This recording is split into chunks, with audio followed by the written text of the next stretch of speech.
जी students, उम्मीद है आपको पोस्टमार्टम कैलोरिसिटी समझ में आ गई होगी। अब आगे जो टॉपिक है वो है पोस्टमार्टम लिविडिटी। ठीक है जनाब। पोस्टमार्टम लिविडिटी जैसे मैंने पहले भी जिक्र किया था, बॉडी में ब्लड का जमा हो जाना मौत के बाद डिपेंडेंट पार्ट्स में, यानी वो पार्ट जहां पर ग्रेविटी मैक्सिमम एक्ट कर रही हो, उसको हम कहते हैं पोस्टमार्टम लिविडिटी। और इससे कलर चेंज होता है बॉडी का। इसके 4-5 नाम अलग मुख्तलिफ नामों से भी इसको याद किया जाता है। जैसे पोस्टमार्टम स्टेनिंग। स्टेन का मतलब ही यही है कलर। तो मौत के बाद जिस्म में रंगत में तब्दीली आना, कलर चेंज होना। ठीक है, ये भी इसकी एक डेफिनेशन या एक टर्म सही है। नेक्स्ट वर्ड है कैडावेरिक लिविडिटी। कैडावर कहते हैं मुर्दे को, तो मुर्दे के अंदर लिविडिटी, लिविडिटी का मतलब भी यही है कलर चेंज। देन सगिलेशन। सगिलेशन का मतलब है ब्लड का रुक जाना, किसी चीज का बहाव रुक जाए, बहाव का रुक जाना उसको कहते हैं सगिलेशन। ये बात भी सही है। विबिसिस या विबिसिस, विबिसिस जहां पर भी लफ्ज आएगा इससे मुराद ब्लड वेजल्स हैं, तो यानी ब्लड वेजल्स में तब्दीली, तो ये बात भी सही है, ब्लड वेजल्स में तब्दीली आती है, they become leaky. Hypostasis. Hypostasis का मतलब भी यही है रुक जाना। स्टेसिस मींस रुक जाना, हाइपो मींस बहुत ही कम या बिल्कुल रुक जाना। ऐसे ही लाइवर मोर्टिस, लाइवर का मतलब भी कलर है, तो मौत के बाद कलर चेंज। तो ये 6 नाम इसके हैं, ये साइनोनियम्स हैं पोस्टमार्टम लिविडिटी के। ठीक है, तो कहीं अगर आपको सवाल आए, आपसे कहा जाए हाइपोस्टेसिस, तो परेशान मत होइएगा, हाइपोस्टेसिस का मतलब भी पोस्टमार्टम लिविडिटी है। ओके, ये अल्फाज आगे पीछे आ सकते हैं। इसकी इंपॉर्टेंस क्या है? इसकी सबसे पहली इंपॉर्टेंस ये है कि ये एक रिलायबल साइन है डेथ का। बात बिल्कुल सही है कि डेड बॉडी में अगर कलर चेंज होना शुरू हो गया तो हम ये हतमी तौर पर कह सकते हैं ना कि भाई बॉडी डेड है।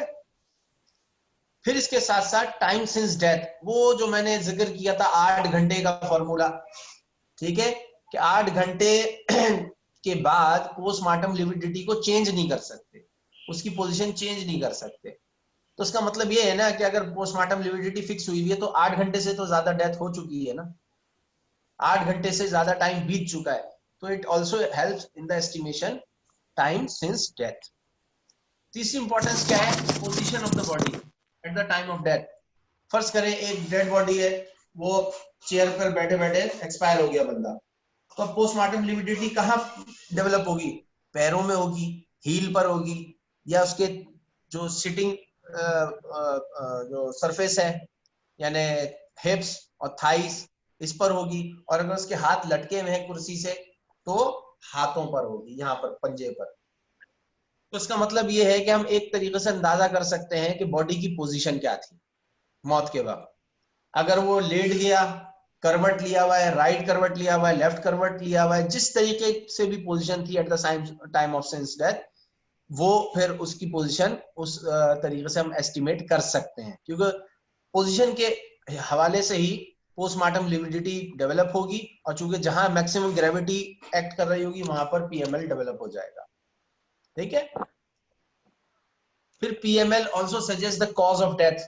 कुछ कंडीशंस में हम कॉज ऑफ डेथ भी मालूम कर सकते हैं, जैसे कि पीएमएल के बारे में कहा जाता है कि अगर ये बहुत ज्यादा डार्क इन कलर हो, ठीक है, तो ये कार्बन डाइऑक्साइड पॉइजनिंग की वजह से होता है। और अगर वो पिंकिश है तो हम कहते हैं कार्बन मोनोऑक्साइड की वजह से।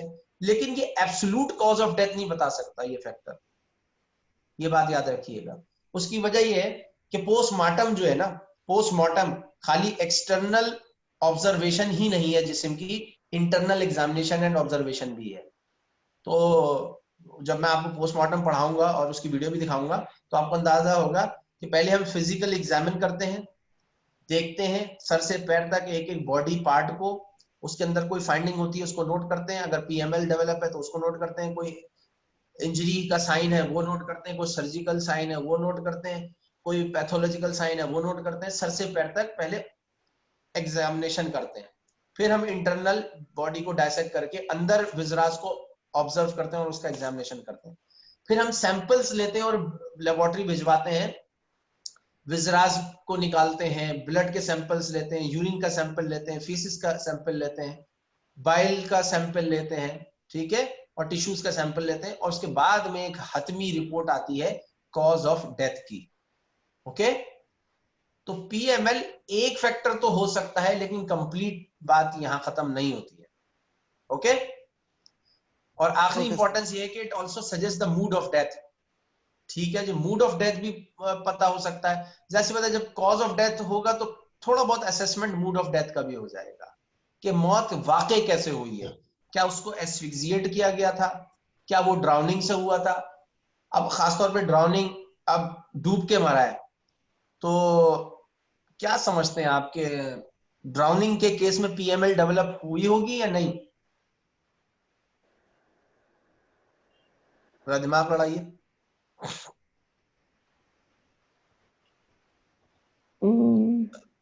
सवाल समझ में आया? ड्राउनिंग कहते हैं डूब के मरना। समंदर में डूब गया, पूल में डूब गया, दरिया में डूब गया, गटर में डूब गया, मर गया। सर। ठीक है, अब बताइए कि पीएमएल डेवलप होगी या नहीं? सोचें, बहुत अहम सवाल है। होगी सर, मेरे ख्याल से तो होगी सर। अच्छा जी, कितने लोग कहते हैं होगी? शायद मैं अकेला। सर मैं भी कहती हूँ हो सकती है वैसे। सर हो सकती है। अच्छा, ये हो सकती है ना, ये सियासी जवाब है। चलिए बताता हूं। देखिए, पीएमएल को जरा डेफिनेशन पर जाइए कि हमने ये बात बोली कि डिपेंडेंट पार्ट्स में पूलिंग हो रही है ब्लड की, ऐसा ही है ना? Yes sir. डिपेंडेंट पार्ट्स किसे कह रहे हैं? जहां पर ग्रेविटी एक्ट कर रही है, ऐसा ही है? Yes sir. Yes sir. ये बताइए, फिजिक्स आपने पढ़ी है, साइंस के स्टूडेंट रहे हैं, फ्लोटिंग बॉडी की सेंटर ऑफ ग्रेविटी क्या होती है जी? ये सर, जो बॉडी का सेंटर होता है वैसे तो उसी को काउंट करते हैं। सर लेकिन फ्लोटिंग बॉडी में सेंटर ऑफ ग्रेविटी कहाँ होती है? सर फ्लोटिंग बॉडी तो सेंटर ऑफ फोर्स बॉडी की वजह से फ्लोट कर रही होती है ना। फ्लोटिंग बॉडी में सेंटर ऑफ ग्रेविटी एक जगह फिक्स होती ही नहीं है। Yes sir. वरना ये जितनी भी कश्तियां हैं, जितने भी जहाज हैं, ये ऐसे स्मूथली ट्रेवल कर रहे हैं जैसे कि कोई गाड़ी जा रही है पानी के अंदर। Yes sir. हिलती रहती है ना, कश्ती हिलती क्यों है? Yes sir. ऐसे ही डेड बॉडी के साथ है, अगर बंदा मर गया डूबकर तो बॉडी तो हिलती रहती है ना। फ्लोट करना किसे कहते हैं? हिलता रहता है। और लहरों के जोश, लहरों जहां लहर ले जाती है वहां डेड बॉडी जाएगी, ऐसा ही है ना? तो पीएमएल बनती ही नहीं है। PML doesn't develop in floating body. अब इसमें थोड़ी सी वेरिएशन है। ये बात यहां तक तो समझ में आती है ना? एग्री करते हो? Yes sir. अब सुनो, यस सर। फ्लोटिंग बॉडी में पीएमएल नहीं बनेगी, लेकिन अगर पानी ठहरा हुआ था, फ्लोटिंग नहीं था, जैसे स्विमिंग पूल, अब क्या कहेंगे आप? तब तो बनेगी होगी। अब फर्ज करो अगर वो मुंह के बल पड़ा हुआ है तो फेस, चेस्ट, एब्डोमेन, ये सामने वाला हिस्सा जितना भी है ना, इधर पीएमएल होगा। और अगर वो कमर के बल पड़ा हुआ है तो कमर के हिस्से पर उसके पीएमएल डेवलप होगी। ये हम बात किसकी कर रहे हैं? स्विमिंग पूल की बात कर रहे हैं या स्टैग्नेंट वाटर की बात कर रहे हैं, जहां पानी ठहरा हुआ है? स्विमिंग पूल में लहरें नहीं होती, ठीक है? स्विमिंग पूल का पानी ठहरा हुआ होता है। बंदा डुबकी मारता है, हाथ पैर चलाता है तो लहरें प्रोड्यूस होती हैं, और बंदा अगर मर गया तो डेफिनेटली नहीं होंगी लहरें प्रोड्यूस, ठीक है? उसमें पीएमएल तो डेवलप हो जाएगा। सर एक क्वेश्चन है। हाँ जी, कीजिए, बिल्कुल कीजिए। सर मतलब कहते हैं कि जब इंसान नॉर्मली स्विम कर रहा होता है तो वो पानी के अंदर मतलब अंदर चला जाता है, लेकिन जैसे ही डेथ होती है तो वो फिर बॉडी बिल्कुल ऊपर आ जाती है सरफेस पे, तो उसका क्या रीजन होता है? देखिए, जब आदमी स्विमिंग कर रहा था और स्विमिंग के दौरान मौत हो गई, तो होता ये है कि आदमी स्ट्रगल कर रहा था ना, तो सांस तो ले रहा था वो, तो हवा लंग्स में गई जितनी भी गई, और उसके साथ पानी भी गया, तभी तो गैसेस एक्सचेंज नहीं हो पा रहा, मर रहा है वो, दम घुट रहा है उसका। तो जितनी भी एयर रह जाती है लंग्स में, वो बॉडी को फ्लोट कराने के लिए काफी होती है। अब बात यह है कि कुछ बॉडीज नहीं आती सतह समंदर पर, पानी की सतह पर नहीं आती, नीचे डूबी हुई होती, तो इसका मतलब यह है कि उनके लंग्स में बिल्कुल हवा है ही नहीं, पूरी की पूरा जो लंग्स स्पेसेस हैं वो पानी से भर चुके हैं। लंग्स ही तो है ना जो एयर को ट्रैप करते हैं। वैसे तो और भी एक दो ऑर्गन्स हैं जहां पर एयर होती है, जैसे स्टमक है, ठीक है, इसमें थोड़ी सी एयर होती है, इंटेस्टाइन्स हैं, इनमें एयर होती है, लेकिन वो एयर इतनी नहीं होती कि बॉडी को फ्लोट करा दे। ओके, और वो एयर जो है वो इतनी सिग्निफिकेंट नहीं होती कि बॉडी वेट को लेकर ऊपर आ जाए, लेकिन लंग्स के अंदर जो है वो एयर मानी रखती है। ठीक है, फिर डिपेंड करता है कि बॉडी में फैट कंटेंट कितना था। फैटी बॉडी जल्दी फ्लोट करेगी या देर से फ्लोट करेगी या नीचे रहेगी? क्या ऑप्शन आता है जहन में? देर से करेगी फ्लोट। जल्दी करेगी सर, जल्दी करेगी। ठीक है, ऊपर है। फैटी बॉडी जो है वो फ्लोट करेगी जल्दी, फैट जो है ना वो ऊपर ले आती है। उसका रीजन है, आपके जहन में भी आ रहा होगा, चर्बी जो है वो तो भारी होती है। Yes sir. है? अगर ऐसा होता तो सारी चिकनी बोटियां सालन में जो है वो नीचे नहीं होती, ऊपर ही तैर रही होती। सर चिकनी बोटी जो होती है वो अगर सालन में देखें तो वो सारी ऊपर होनी चाहिए थी, ऐसा तो नहीं है। होता क्या है कि मौत के बाद ना बॉडी के अंदर जो चर्बी होती है वो सड़ना शुरू हो जाती है। इसको कहते हैं अम्ले ताफुन, प्यूट्रीफेक्शन। और जो फैट के अंदर तब्दीली आती है उसको कहते हैं सपोनिफिकेशन। ये चर्बी जो होती है मौत के बाद सोप में कन्वर्ट होना शुरू हो जाती है, नेचुरल सोप बन जाता है जिस्म में, जहां जहां चर्बी होती है। ये मैं आपको लेट साइन ऑफ डेथ में पढ़ाऊंगा। वहां पर 3 लेट साइंस ऑफ डेथ है, प्यूट्रीफेक्शन, सपोनिफिकेशन और ममीफिकेशन। तो जब बॉडी के अंदर मौजूद एनाटॉमिकल फैट की बात कर रहा हूं, जो टिश्यूज में मौजूद है, जिससे मोटापा दिखता है या मोटापा काउंट होता है, वो फैट तब्दील हो जाती है सोप में, और ये गैसेस के साथ इसमें डेवलपमेंट होती है, बड़ी बदबू होती है बॉडी में, तभी तो वो प्यूट्रीफेक्शन कहला रहा है। और फिर बॉडी जो है वो फ्लोट करना शुरू कर देती है। अगर आपने देखा हो, कभी आप सीव्यू गए, दो दरिया गए? Yes sir. Yes sir.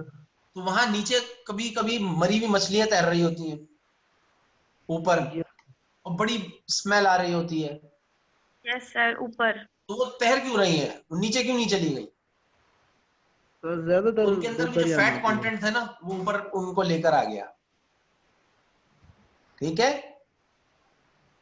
भाई, जो जानदार जिस्म होता है वो ऐसा तो नहीं है कि बिल्कुल सॉलिड है, कोई लोहे की बॉल है जो जमीन में चली जाएगी। विजराज है उसके अंदर, फिर फैट मौजूद है, तो फैट जूं जूं वक्त गुजरता है, रेंसिड होती है, it becomes lighter due to the process called saponification.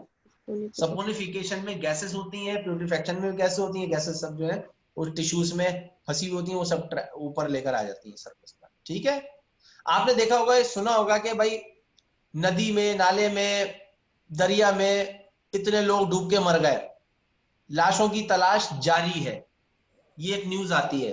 फिर एक न्यूज आती है कि भाई 10 अफराद में से 6 की लाशें दरियाफ्त कर ली गई। ये क्या मामला हो रहा होता है? होता ही यही है कि बॉडी इनिशियली डूब जाती, संक हो जाती है, फिर जूं जूं वक्त गुजरता है, 12, 24, 48 से 1 हफ्ता, 2 हफ्ता, 10-10 दिन के बाद लाशें नमूदार होती हैं, तो वो दरियाफ्त हो जाती है। ठीक है, ये है। ठीक है, तो पीएमएल की इंपॉर्टेंस क्या है?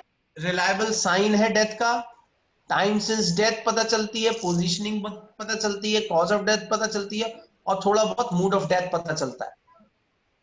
ओके, अच्छा, उसूल ये है कि शुरू के 1 से 3 घंटे के अंदर आफ्टर मॉलिक्यूलर डेथ जिस्म पर धब्बे पड़ना शुरू होते हैं और डिपेंडेंट पार्ट्स में पीएमएल डेवलप होना शुरू हो जाती है। 3 से 6 घंटे के अंदर सारे ये जमा हो जाता है और 8 घंटे 6 से 8 घंटे में ये फिक्स हो जाता है। ये जरा ये पैराग्राफ को पढ़ लीजिएगा, ठीक है। 1 से 3 घंटे में बनना शुरू हुआ पीएमएल, 3 से 6 घंटे के अंदर बड़े बड़े पीएमएल पैचेस डेवलप हो गए और 6 से 8 घंटे के बाद या 6 से 8 घंटे में फिक्स हो गया, ठीक है, क्लियर। और यही इसकी सिग्निफिकेंस है कि फिर वो उसको ऑल्टर नहीं किया जा सकता। Yes sir. एक जी बोलिए, क्या कह रहे हैं बेटा, आगे चलूं? सर आज के लिए का काफी टाइम है। हो गया सर। Yes sir. यहाँ तक बात समझ में आ गई? पहले ये बताओ। यस सर आ गई। Yes sir. जी अच्छा हाँ, चलो, हाजमा खराब हो रहा है तो चलो यहीं रोक देते हैं। यस सर कल थैंक फिर यू। इंशाल्लाह ताला पीएमएल की यस फर्दर सर, आज के डिस्कशन लिए करेंगे। काफी है। जी सर। थैंक चलिए, यू सर। लास्ट का टाइम हो गया। Okay sir. Okay. Thank you sir. Thank you sir. अल्लाह हाफिज। ठीक है सर, अल्लाह हाफिज।